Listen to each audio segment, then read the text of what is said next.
and no one's. What are you doing? Oh, All right. Look, I thought it was a spider, but it was a grasshopper. okay. You ready? One more time. 3, 2, 1. Hit it!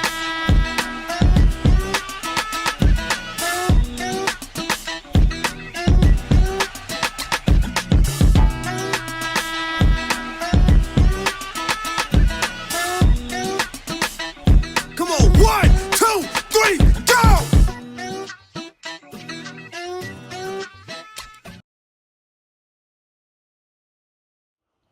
Welcome to Sweet Talk Street Talk with Jamar and Rick, the place where we have The uncomfortable conversations.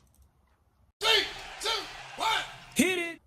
So, what is the uncomfortable conversation of today, Rick? The uncomfortable conversation of today is surviving trauma. So, Surviving trauma. yeah. You picked this one again. Yeah. Like the I mean, we last discuss one. it and Yeah. pick the best ones. What's the main thing that made you want to do this topic, surviving trauma? Well, the reason I chose this topic is because I feel as though like that's an uncomfortable conversation, first of all, and that's an unspoken thing in most communities, but more importantly, the Black community. Yeah. So, Yeah. And so we mean more like, because trauma can be many things. It can be family trauma. It can be trauma from like a wreck, or PTSD for a soldier or something like that. So I guess the uncomfortable part is how it affects our daily life. right. Like how that trauma speaks, like what it looks like when it comes out. Exactly. And I think that's the part that we normally sort of miss in dealing with people who have been through traumatic experiences, is that we deal with the current behavior, and it could be anything from people pulling away or people not wanting to experience new things, and so you get frustrated, or people not wanting to be alone, or people acting out.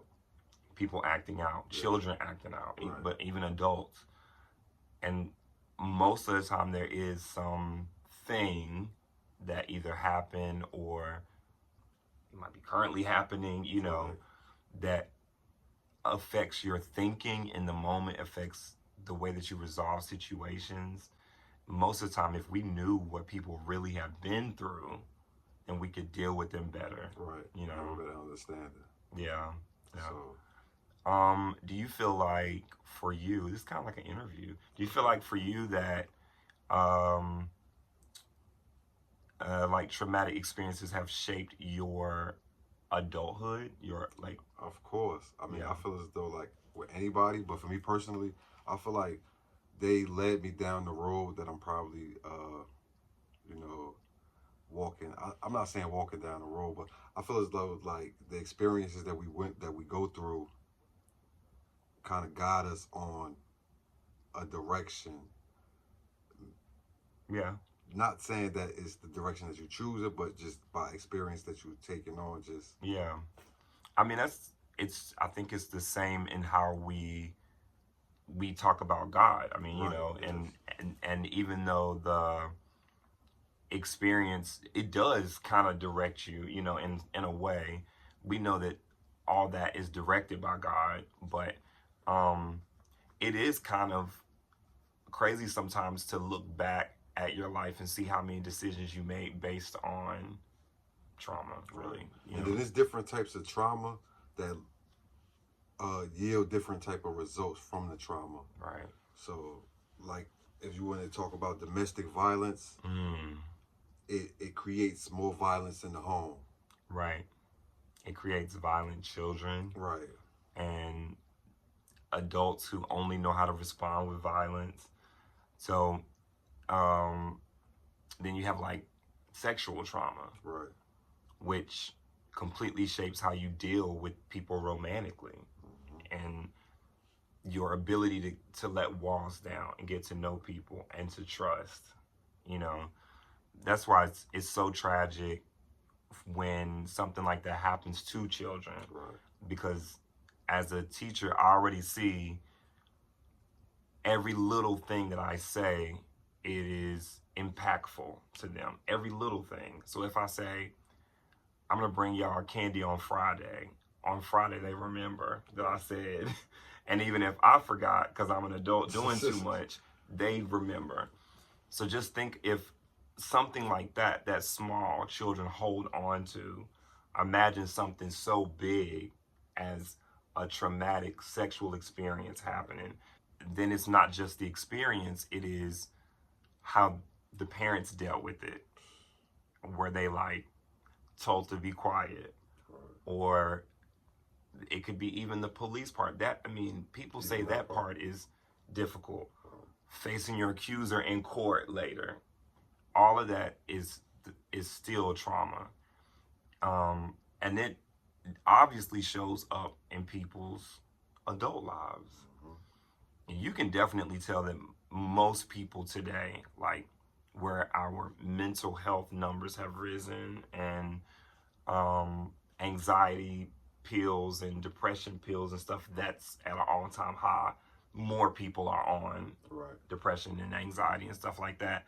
And not for no reason, but I think it's because so many people are coming to grips with dealing with trauma. It's not like we are dealing, like humanity today is more traumatic than the humanity of medieval times. But it's just that we are just now coming to terms with how much we walk around with depression. And I believe that trauma creates mental illness. Like, like that will make you kind of like split your personality too. Yes. Like it's a higher chance for you to become bipolar. Yes.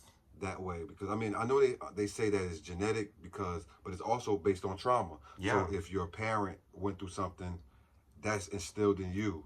Yeah. So it's almost like you kind of inherit the trauma. Right. And you live through it. And it definitely, I mean, mental illness is like we said, it's depression, it's anxiety. And it is also, like you said, someone who was gone through something so bad that they do almost split personalities. To get through it or to function. A child has to make up a character or something to talk to or something. All of that stuff, it is the brain trying to help the body cope with just happening, with what just happened. And your brain's only job to the body is just to preserve you, but it's not it won't take care of itself. You know what I'm saying? It might keep you moving, keep you running, keep you going day to day, but if you don't deal with the trauma outwardly, therapy, church, talking with family, taking legal steps if they needed to be taken, because half of the issue with trauma is that a lot of times people don't get justice for it.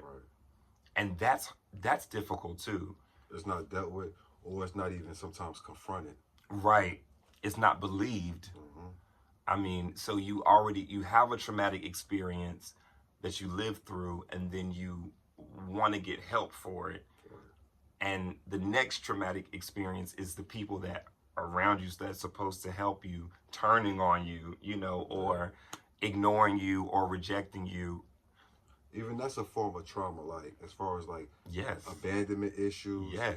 Or and then it's different forms of trauma, like physical abuse, like coming from a broken home where you're abusive and something like that.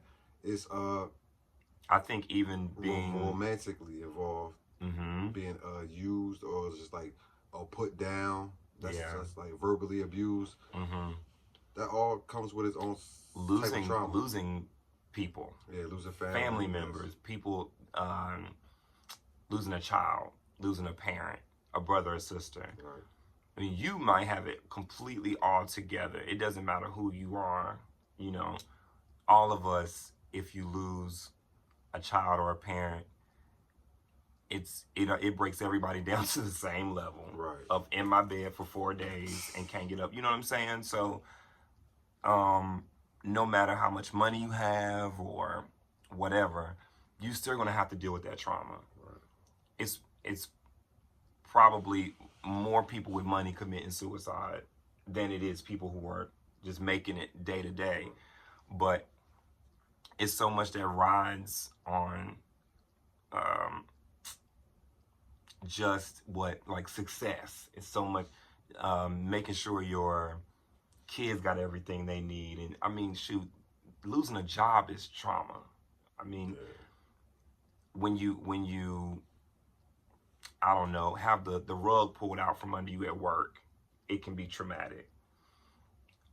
And all that stuff, I think, keeps us in like a rat race, you know, like in a loop, sort of chasing our tail all day until you finally stop and go like, I need some freaking help. You know?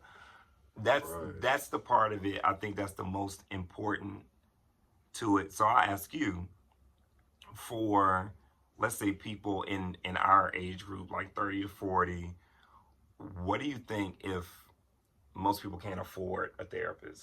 You know, most people can't, most people don't even have insurance to be on these high, you know, these different things. And some people don't even want to be on medicine for it. What do you do to deal with it? First I would say, try to restore your faith into something bigger. I'm not sure, it don't have to be a Christian type of thing, but just put your faith in something bigger. Journal. Do some shadow work. Shadow work is when you look inside yourself and you kind of face yourself. Yeah. And you come to terms with some of the things that you deal with and try to find ways to deal with it, because a lot of us live in it for too long. We live in the trauma and we relive it. Yeah. And it doesn't really do it. It really doesn't do anything for us, but keep us trapped. So Right. I feel as though like we should muster the strength to try to just face it head on, or even if it's personal trauma, like you're dealing with yourself, like journal, do some shadow work. If you can't afford any therapy, you could go to a hospital, maybe, if it's that serious. You know what I mean? Go to a church. Yeah. But like that's what I would say. Like, and I know that there is therapy that is affordable. Right. I know there's all kinds of different programs and stuff like that. But you don't want to walk in and you get it for free, but you gotta walk in and say you're crazy. But you don't know the end result for that. You might get locked up in it for you might get a free room and some food, but you ain't coming out no time soon. So yeah, but